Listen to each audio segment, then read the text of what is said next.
আমাদের মধ্যে অনেকেই রয়েছেন যাদের খতিয়ানের জায়গা বেশি, নকশার মধ্যে জায়গা কম।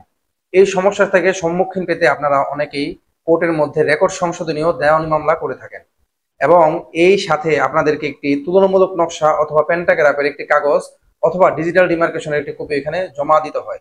এখন আমরা মূলত প্রথমে জেনে নেই কেন এই কাগজটি তারা চায় এবং কেন এই কাগজটি এত গুরুত্ব ভূমিকা পালন করে। তুলনামূলক নকশা এমন একটি বিষয় যার মাধ্যমে 2 থেকে 3টা রেকর্ডের নকশাকে একসাথে কম্বিনেশন করে এটাকে বোঝানো হয় যে আগের রেকর্ডের সাথে বর্তমান রেকর্ডের অবস্থানটা মূলত কি, এবং আগের রেকর্ড থেকে বর্তমান রেকর্ডে কেন নকশার মধ্যে জমির পরিমাণ কম রয়েছে, এবং কোন দাগে এই জায়গাটা অ্যাড হয়েছে এবং কোন দাগে এই জায়গাটার জন্য আমাদের প্লটের জায়গাটা কমেছে।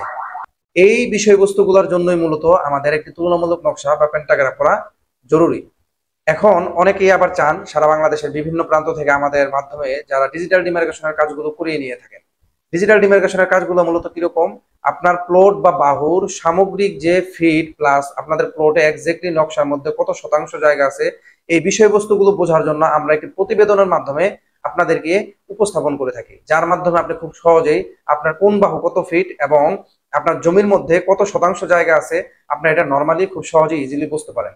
তো চলুন আমরা দেখি আমাদের কিছু তুলনামূলক নকশা এবং ডিজিটাল ডিমার্কেশনের রিপোর্টগুলো মূলত কেমন হয়ে থাকে। এটা সম্পূর্ণ ডিটেলস নিয়ে আমরা একটু বিস্তারিত আলোচনা করি। আমরা আমাদের 1 নম্বরে একটি ফাইল নিয়েছি, সেটি হচ্ছে আমাদের একটি তুলনামূলক নকশার ফাইল। যদি আমি একটু ওপেন দিই তো দেখেন এটার মৌজার নাম হচ্ছে রূপা 229 নম্বর জেল, এবং আমাদের এখানে লেখা আছে তুলনামূলক নকশা। থানা হচ্ছে ব্রাহ্মণবাড়িয়া, জেলা ব্রাহ্মণবাড়িয়া। আমরা এটা করেছি 64 ইঞ্চি সমান সমান 1 মাইল স্কেলে। তো আমাদের এখানে দেখেন আমাদের এখানে আমরা কোটেশন করে দিয়েছি, সেটি হচ্ছে সিএস এবং এস এ নকশার লাইন হচ্ছে লাল যে লাইনগুলো আছে আমাদের নকশার বাউন্ডারিতে দেখতেছেন, এই যে লাল যে লাইনগুলো এগুলো হচ্ছে আপনার সিএস অথবা এস এ নকশার লাইন।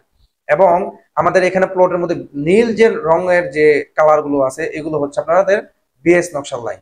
এখন আমরা আবার এখানে কি করছি, পাশে কোন জায়গা থেকে কতটুকু আমাদের পরিমাণ ছিল, যেমন এখানে যদি একটু দেখি আমরা, আমাদের বিএস দাগের জমির পরিমাণ ছিল 120 দাগ, আমাদের পরিমাণ ছিল 36%, 62 শতাংশ জায়গা। এবং এটার পরিপ্রেক্ষিতে সিএস এর 3টি দাগ ছিল, এবং সিএস এর 3টি দাগের পরিমাণ এর যথাক্রমে 324, 2791 এবং 5.47। হ্যাঁ, আবার হচ্ছে বিএস দাগ 123 দাগের জমির পরিমাণ 51.76%, এবং এটার এগেইনস্টে সিএস দাগ ছিল 3টি, 47, 48, 49, এবং 3 দাগের জমির পরিমাণ এখানে উল্লেখ করা হয়েছে। তো এভাবেই আপনাদের তুলনামূলক নকশাগুলোর মধ্যে আমরা রিপোর্টের মধ্যে একদম ক্লিয়ারলি দিয়ে দিই কোন দাগ থেকে কোন দাগে মূলত আমাদের জায়গাটা গেছে এবং কোন দাগের জন্য আমাদের মূলত এই জায়গাটার ডিসপুট হয়েছে। আমরা যদি এখান থেকে আরেকটা ফাইল ওপেন করি, সেটি হচ্ছে যে নর্মালি আমাদের আমাদের অনেক ক্লায়েন্টেরই রিকোয়ারমেন্ট থাকে যারা হচ্ছে পরিমাণটা সহ ছাড়া চায়। যেমন আমাদের এখানে যেমন নিয়েছি আমরা 361 দাগ, 361 দাগের এগেইনস্টে আমাদের দাগ আছে 1563, 1564 এবং হচ্ছে 1565 নাম্বার দাগ।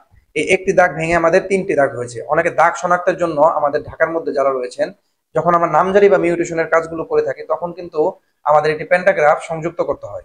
সঠিক সিটি দাগ নাম্বার বা বিএস দাগ নাম্বার আমরা যেটাকে বলে থাকি, এই দাগ নাম্বারটা শনাক্তের জন্য আমাদের কি করতে হয়, একটি প্যান্টাগ্রাফ এখানে সংযুক্ত করতে হয়।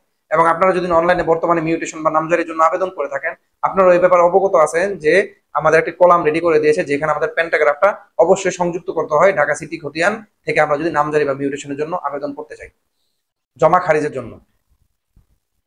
তো এটা হচ্ছে আমাদের খাগদিওরের একটা আমরা প্যান্টাগ্রাফ দেখলাম বা তুলনামূলক নকশা দেখলাম। আমরা 2 নম্বরে যদি যাই, সেটি হচ্ছে নগর সাওয়ালি মৌজার, থানা হচ্ছে মির্জাপুর। এখানেও আমরা আমাদের যে এরকম একটি প্যান্টাগ্রাফ আমরা করে দিয়েছি। তারা হচ্ছে এই কাজগুলো মূলত কোর্টে দেওয়ানি মামলা মোকদ্দমার জন্য এবং এসিল্যান্ড অফিসে ব্যবহার করে থাকে। এবং আমাদের ডিজিটাল ডিমার্কেশনের কাজের রিপোর্টগুলো মূলত কেমন হয়ে থাকে, এই যে এখানে যেমন দেখুন কোন বাহু কত ফিট আছে, হ্যাঁ একেবারে এক্স্যাক্টলি ক্লিয়ার সহ কোন বাহু কত ফিট এবং আমাদের এই প্লটের মধ্যে কত শতাংশ জায়গা একদম সরাসরি ডিটেলস আমাদের এখানে বলা রয়েছে। ঠিক আছে। এবং আমরা যদি আরেকটা ড্রয়িং দেখি, সেটি হচ্ছে যে এখানে দেখুন এখানেও কিন্তু আপনার কোন বাহু কত ফিট, কোন বাহু কত ফিট এবং আপনার প্লটে কত শতাংশ জায়গা রয়েছে, এটি কিন্তু খুব সহজে আপনি আমাদের এই রিপোর্টটি করার মাধ্যমে বুঝতে পারবেন। এবং আপনারা অনেকেই চান, যেমন বর্ডারের পাশে যাদের মূলত জায়গাগুলো থাকে তারা অনেকেই চান যে আপনাদের মৌজার বাউন্ডারির যে নকশাগুলো আছে 3 থেকে 4টা মৌজার বাউন্ডারি অনেক সময় থাকে, আপনার বাউন্ডারি মৌজা নকশাগুলোকে একত্রে একসাথে অ্যাটাচ করে একটি বড় মৌজা ম্যাপ আপনারা আমাদের মাধ্যমে সংগ্রহ করে থাকেন। তো ওটার যদি আমরা একটু নমুনা দেখি, সেটি হচ্ছে এই যে আমাদের এখানে দেখি, এখানে দেখুন আমাদের 3টি মৌজা নকশা আমরা একসাথে একত্রে এখানে সম্মিলিত করেছি। আমরা এরকম ধরেন 70 থেকে 80টা মৌজারও কাজ করে থাকি। যখন বড় বড় প্রজেক্টের আমরা কাজগুলো করি তখন একাধারে 70 থেকে 80টা মৌজা আমাদের জোড়া দিতে হয়। এখানে দেখুন আমাদের মৌজার নাম আছে বাসাইল, থানা সিরাজদিখান, জেলা মুন্সিগঞ্জ। এই যে আমাদের গোলাপি কালার যে মৌজাটি রয়েছে সেটি হচ্ছে আমাদের এই মৌজার অংশ। এবং আমরা যদি এখানে দেখি উত্তর রাঙ্গামালিয়া, কালো কালার যে আমরা মার্কটা করে দিয়েছি, এটা হচ্ছে এই মৌজার বাউন্ডারি। তো এতে করে কি হয়, বাউন্ডারির পাশে কোন বাউন্ডারির সাথে কোন বাউন্ডারির দাগের অবস্থানটা কি, এবং এরিয়া মেজারমেন্টে কোনো এখানে গ্যাপ রয়েছে কিনা। আমাদের বর্ডারের মধ্যে অনেকের একটা সমস্যা থাকে কি, আমাদের একটা গ্যাপ থাকে, তাই না? তো এই গ্যাপ গুলো কিন্তু আমরা এই প্রসেসের মাধ্যমে এটাকে নির্মূল করতে পারি। যে দুইটা মৌজার বর্ডার যখন মিলে তখন অটোমেটিক্যালি বোঝা যায় যে এই গ্যাপ গুলা কি আদৌ আছে কিনা, বা এখানে কোনো সমস্যা সম্মুখীন হবে কিনা। তো আমাদের 6 নম্বরে যদি আমরা আমাদের যে পিডিএফটা রয়েছে সেটা হচ্ছে যে মাদারীপুর হাজরাপুর মৌজার একটা কাজ।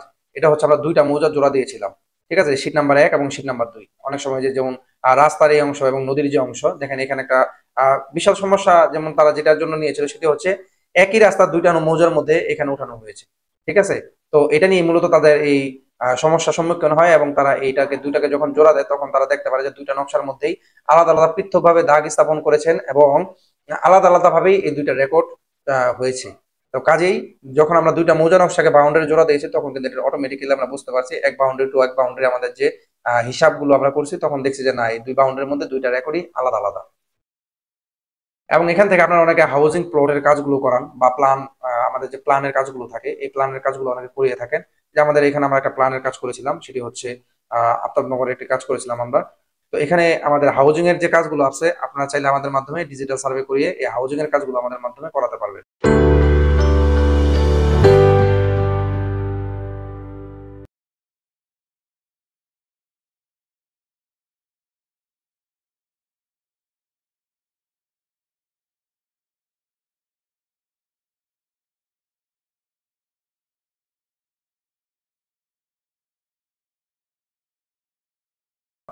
তো এখানে আমাদের হাউজিং এর যে কাজগুলো আছে আপনারা চাইলে আমাদের মাধ্যমে ডিজিটাল সার্ভে করিয়ে এই হাউজিং এর কাজগুলো আমাদের মাধ্যমে করাতে পারবেন।